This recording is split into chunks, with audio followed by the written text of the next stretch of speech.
नमस्कार, ये आकाशवाणी है। अभी आप मनोज कुमार शर्मा से समाचार सुनेंगे।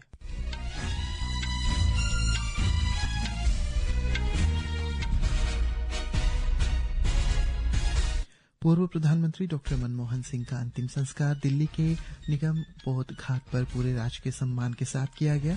राष्ट्रपति, उपराष्ट्रपति, प्रधानमंत्री, अन्य गणमान्य व्यक्ति और विभिन्न राजनीतिक दलों के नेताओं ने डॉक्टर सिंह को अंतिम विदाई दी। गृह मंत्रालय ने कहा, केंद्र सरकार डॉक्टर मनमोहन सिंह के स्मारक के लिए जगह आवंटित करेगी। महाराष्ट्र के पालघर रेलवे स्टेशन के पास रेलवे ट्रैक पार करते समय रेलगाड़ी की चपेट में आने से 2 लोगों की मौत। और हैदराबाद में इंडियन सुपर लीग फुटबॉल में ईस्ट बंगाल का मुकाबला आज हैदराबाद फुटबॉल क्लब से होगा। अब समाचार विस्तार से। पूर्व प्रधानमंत्री डॉक्टर मनमोहन सिंह को आज नई दिल्ली के निगम बोध घाट पर पूरे राजकीय सम्मान के साथ अंतिम विदाई दी गई।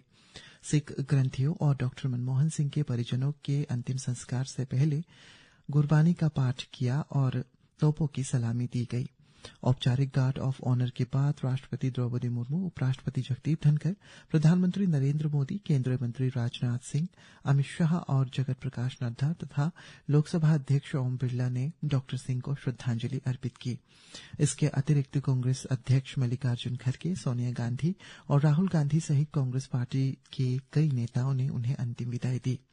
हमारे संवाददाता ने बताया है कि थल सेना प्रमुख जनरल उपेंद्र द्विवेदी, नौसेना प्रमुख दिनेश के त्रिपाठी, वायुसेना प्रमुख अमरप्रीत सिंह, भूटान नरेश जिग्मे खेसा नामग्याल वांगचुक और मॉरिशस के विदेश मंत्री धनंजय रामफल ने भी डॉक्टर मनमोहन सिंह को पुष्पांजलि अर्पित की।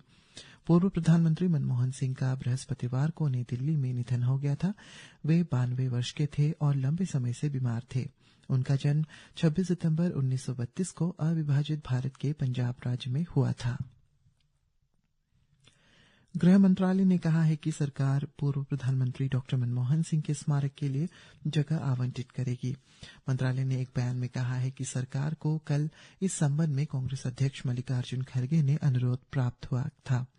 मंत्रालय ने कहा है कि केंद्रीय मंत्रिमंडल की बैठक के तुरंत बाद गृह मंत्री अमित शाह ने श्री खड़गे और डॉक्टर मनमोहन सिंह के परिवार को बताया कि सरकार स्मारक के लिए जगह आवंटित करेगी। भारतीय जनता पार्टी के सांसद और प्रवक्ता सुधांशु त्रिवेदी ने कहा है कि भाजपा और एनडीए सरकार देश के आर्थिक विकास की मजबूत आधारशिला रखने वाले पूर्व प्रधानमंत्री डॉक्टर मनमोहन सिंह को उचित सम्मान देने के प्रति पूर्ण रूप से वचनबद्ध है। पंजाब में हिंदू कॉलेज ने अपने प्रतिभाशाली पूर्व छात्र पूर्व प्रधानमंत्री डॉक्टर मनमोहन सिंह को अमृतसर में श्रद्धांजलि दी। शिक्षकों, छात्रों तथा पूर्व छात्रों और राजनीतिक नेताओं ने दिवंगत आत्मा को पुष्पांजलि अर्पित की। हिंदू कॉलेज के प्रधानाचार्य संजय खन्ना ने कॉलेज परिसर में डॉक्टर मनमोहन सिंह का स्मारक बनाने की घोषणा की। डॉक्टर मनमोहन सिंह हिंदू कॉलेज में 1951 से 1953 के बैच के विद्यार्थी थे। केंद्र सरकार ने चालू वित्त वर्ष में 88 खनिज ब्लॉकों की सफल नीलामी की है, जिसमें 4 चरणों में पूरे किए गए 24 महत्वपूर्ण खनिज ब्लॉक के शामिल हैं। खान मंत्रालय ने एक बयान में कहा है कि राष्ट्रीय खनिज अन्वेषण ट्रस्ट ने 609 करोड़ रुपए से अधिक के बजट के साथ 120 अन्वेषण और खरीद परियोजनाओं को मंजूरी दी है। चीन, जापान, नॉर्वे, ब्राजील, दक्षिण Africa, Papua New Guinea, Namibia अपतटीय खनन करने वाले प्रमुख देशों में से एक हैं। अपतटीय क्षेत्रों में क्षेत्रीय जल, महाद्वीपीय शेल्फ, विशेष आर्थिक क्षेत्र और देश के अन्य समुद्री क्षेत्र शामिल हैं। 27 साल के एक कट्टर नक्सली देवा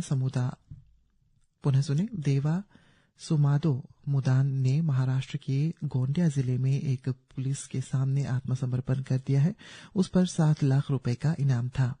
छत्तीसगढ़ के बीजापुर जिले का निवासी छेवा छोटी उम्र से ही नक्सली गतिविधियों में शामिल रहा था। गोंडिया जिला पुलिस की अपील के बाद और नक्सली समूह की गतिविधियों से निराश होकर उसने जिला कलेक्टर प्रजीत न्याय और पुलिस अधिकारियों के सामने आत्मसमर्पण कर दिया। राष्ट्रीय महिला आयोग की अध्यक्ष विजया रहाटकर ने चेन्नई के अन्ना विश्वविद्यालय में कथित यौन उत्पीड़न की घटना की जांच के लिए एक समिति का गठन किया है। आयोग ने एक बयान में बताया है कि 2 सदस्यीय यह समिति इस घटना की परिस्थितियों की जांच करेगी और अधिकारियों द्वारा की गई कार्रवाई का आकलन करेगी। समिति ने राष्ट्रीय महिला आयोग की सदस्य ममता कुमारी और महाराष्ट्र के पूर्व पुलिस महानिदेशक प्रवीण दीक्षित शामिल होंगे। इससे पहले राष्ट्रीय महिला आयोग ने इस मामले का संवत संज्ञान लिया था और आयोग की अध्यक्ष विजया रहाटकर ने तमिलनाडु के पुलिस महानिदेशक को पीड़िता की निःशुल्क चिकित्सा, देखभाल और सुरक्षा करने का निर्देश दिया था। श्रीमती राहटकर ने उन अधिकारियों के विरुद्ध कार्रवाई करने का भी निर्देश दिया जिन्होंने सर्वोच्च न्यायालय के दिशा निर्देशों और भारतीय न्याय संहिता की धारा 72 का उल्लंघन करते हुए पीड़िता की पहचान सार्वजनिक की थी। भारतीय सेना दल आज 18वें बटालियन स्तर के संयुक्त सैन्य अभ्यास सूर्य किरण में भाग लेने के लिए रवाना हो गया है। इस दल में 334 सैनिक शामिल होंगे। इस अभ्यास का आयोजन नेपाल के सलझंडी में 31 अक्टूबर से 13 जनवरी 2025 तक की जाएगी। प्रवर्तन निदेशालय ने अवैध संपत्ति और अवैध खनन के सिलसिले में बिहार विधान परिषद के पूर्व सदस्य और लोक जनशक्ति पार्टी रामविलास के नेता हुलास पांडे के कई ठिकानों पर छापे मारे। ये कार्रवाई कल देर रात तक पटना और बेंगलुरु में 2 ठिकानों पर हुई। निदेशालय ने तलाशी के दौरान कई आपत्तिजनक दस्तावेज भी जब्त किए हैं। महाराष्ट्र में कल रात पालघर रेलवे स्टेशन के पास ट्रेन की चपेट में आने से 2 लोगों की मौत हो गई और एक गंभीर रूप से घायल हुआ। तीनों पीड़ित रेलवे ट्रैक पार करने का प्रयास कर रहे थे और जयपुर सुपरफास्ट एक्सप्रेस की चपेट में आ गए। मृतकों की पहचान मोनू राम और सोनू राम के रूप में की गई है। तीसरे व्यक्ति अनूप तिवारी का इलाज अभी चल रहा है। माना जा रहा है कि ये तीनों पालघर की एक कंपनी में कार्यरत थे। उत्तर भारत में शीतलहर का दौर जारी है। उत्तराखंड के पर्वतीय क्षेत्रों में कई स्थानों पर बर्फबारी हुई है। हमारे संवाददाता ने बताया है कि अत्यधिक ऊंचाई वाले हिस्सों में भारी बर्फबारी हुई है। हिमाचल प्रदेश के ऊंचे इलाकों में पिछले 24 घंटों से रुक रुक कर बर्फबारी और निचले हिस्सों में बारिश जारी है। किन्नौर जिले के लोकप्रिय पर्यटन स्थल छिटकुल में 1 फुट से अधिक बर्फबारी हुई। लाहौल स्पीति में ऊंचाई वाले इलाकों में, चंबा जिले के जनजातीय क्षेत्र पांगी और भरमौर में भी भारी बर्फबारी दर्ज की गई। प्रशासन ने लोगों को अनावश्यक यात्रा से बचने की सलाह दी है। मौसम विभाग ने आज मध्य प्रदेश में भी तूफान के साथ ओलावृष्टि और पंजाब, हरियाणा, चंडीगढ़, उत्तर प्रदेश तथा राजस्थान में छिटपुट बारिश और घने कोहरे की स्थिति की संभावना व्यक्त की है। विभाग के अनुसार विदर्भ, महाराष्ट्र और गुजरात में भी ऐसे ही हालात रहने की उम्मीद है। दिल्ली और राष्ट्रीय राजधानी क्षेत्र में कल से लगातार हो रही बारिश से वायु गुणवत्ता में सुधार आया है। वायु गुणवत्ता सामान्य श्रेणी में बनी हुई है।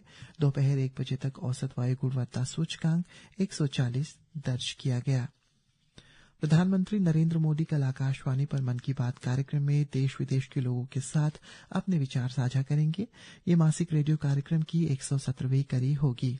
मन की बात कार्यक्रम का प्रसारण आकाशवाणी और दूरदर्शन के समूचे नेटवर्क, आकाशवाणी समाचार वेबसाइट और news on AIR mobile app पर भी प्रसारित किया जाएगा। इसे आकाशवाणी समाचार, डीडी न्यूज, पीएमओ और सूचना एवं प्रसारण मंत्रालय के यूट्यूब चैनलों पर भी सीधा प्रसारित किया जाएगा। बिहार लोक सेवा आयोग बीपीएससी ने कहा है कि 70वीं एकीकृत संयुक्त प्रारंभिक प्रतियोगिता परीक्षा 2024 निरस्त नहीं की जाएगी। बीपीएससी के परीक्षा नियंत्रक राजेश कुमार सिंह ने इस बात की पुष्टि की है। श्री सिंह ने कहा है कि परीक्षा निर्धारित समय पर होगी और अभ्यर्थी 2 जनवरी 2025 से अपने प्रवेश पत्र डाउनलोड कर सकते हैं। इंडियन सुपर लीग फुटबॉल में आज ईस्ट बंगाल एफसी का सामना हैदराबाद एफसी से होगा। यह मैच हैदराबाद के गाचीबाउली स्टेडियम में 5 बजे से खेला जाएगा। दूसरा मैच चेन्नई एफसी और बेंगलुरु एफसी के बीच चेन्नई के जवाहरलाल नेहरू स्टेडियम में शाम 7:30 बजे से खेला जाएगा। और अंत में मुख्य समाचार एक बार फिर। पूर्व प्रधानमंत्री डॉक्टर मनमोहन सिंह का अंतिम संस्कार दिल्ली के निगम बोध घाट पर पूरे राजकीय सम्मान के साथ किया गया। राष्ट्रपति, उपराष्ट्रपति, प्रधानमंत्री, अन्य गणमान्य व्यक्ति और विभिन्न राजनीतिक दलों के नेताओं ने डॉक्टर सिंह को अंतिम विदाई दी। गृह मंत्रालय ने कहा केंद्र सरकार डॉक्टर मनमोहन सिंह के स्मारक के लिए जगह आवंटित करेगा। महाराष्ट्र के पालघर रेलवे स्टेशन के पास रेलवे ट्रैक पार करते समय रेलगाड़ी की चपेट में आने से 2 लोगों की मौत। इसी के साथ ये समाचार बुलेटिन समाप्त हुआ। नमस्कार।